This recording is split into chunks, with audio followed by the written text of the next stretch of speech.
Gidagsa sa mga residente sa lungsod sa Valencia ang kadiwa sa Pangulo o KNP Agri-Fair ngadto sa Municipal Agriculture's Office Compound sa Barangay Palimpinon. Gikalipay sa mga nangumpra ang bagsak presyo nga utanon, prutas o bugas nga mapalit sa 29 pesos matag kilo. Apil sa mga nangumpra og baratong bugas ang mga senior citizen. Taman sa 10 kilos ang bugas na mapalit sa KNP. Pasalamat kay niabot ang bugasa. 10 kilos patkado ra ni okay na.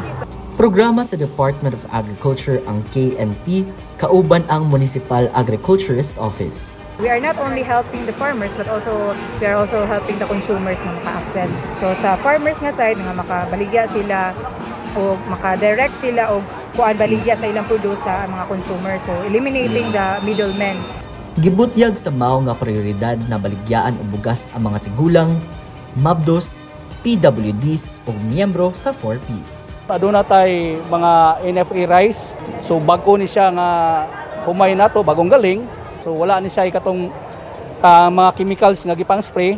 So dili ni siya baho. Pinaagi sa KNP na tuman ang tingwa sa kagamhanan na mapaabot sa publiko ang bugas ug ubang pagkaon sa baratong presyo. Gikan sa Valencia, Negros Oriental, kini si Ryan Ibrahim sa PIA alang sa MBC.